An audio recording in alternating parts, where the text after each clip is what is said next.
स्वागत आप दोनों का। अनुराग जी, पहले मैं आपके पास आ रही हूँ। ये पार्टी ने एजेंडा बना लिया है क्या कि हिंदुओं के खिलाफ बयानबाजी करो?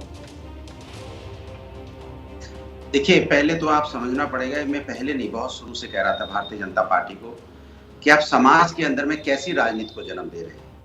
आप जब से 2014 से आए हैं, लगातार नफ़रत की राजनीति को जन्म दे रहे हैं और नफ़रत की राजनीति जिस देश में पनपती है, वो देश विकास नहीं कर पाता है।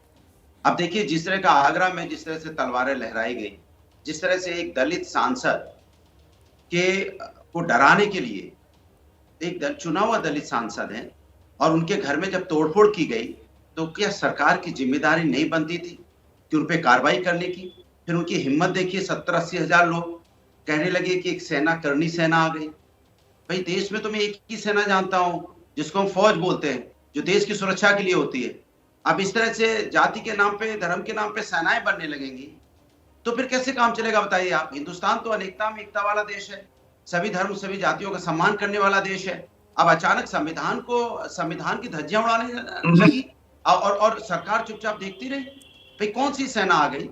और उस सेना में एक आदमी कह रहा है, पूर्व मुख्यमंत्री को, उत्तर प्रदेश के इतने बड़े नेता जो देश की तीसरे नंबर की पार्टी है, गोली मारने की भी बात उसमें आई।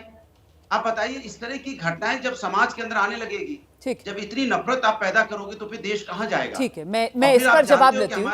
ये नफरत की राजनीति जो आप आरोप लगा रहे हैं, मैं इस पर जवाब लेती हूँ, लेकिन मेरे सवाल का जवाब तो दे दीजिए।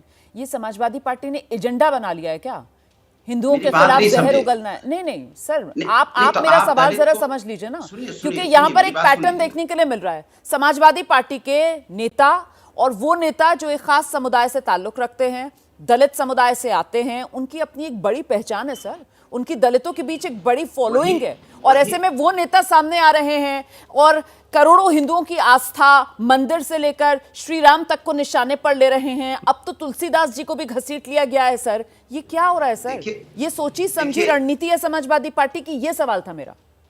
देखिए, आपको पता होगा कि जो दलित समुदाय के लोग आते हैं जी, जो उस समुदाय से लोग आते हैं, वो कभी कभी अपना दर्द बयां करते हैं। ये सच नहीं है कि उनको स्कूलों में नहीं पढ़ने दिया गया। ये सच नहीं है कि उनको कुएं पे पानी उनका शोवा नहीं पिया लोगों ने। ये सच नहीं है कि उनको स्कूल में नहीं जाने दिया। ये तो सच है ना। अगर पुराने पीछे जाएंगे, आप इतिहास खोलेंगे तो मिलेगा ना कि दलितों के साथ समाज में कितना अन्याय हुआ था। यही तो मैं कहता हूं कि जब से देश आजाद हुआ है, देश संविधान पे चल रहा है, लेकिन भारतीय जनता पार्टी हर चीज को इतना कुरेदती है, इतना इतिहास को कुरेदती है कि भारतीय जनता पार्टी को समझ में नहीं आ रहा है कि देश को किस रास्ते पे ले जा रहे हैं। भाई, ये मैंने बोला, भारतीय जनता पार्टी को तो जनता ने चुना किसके लिए?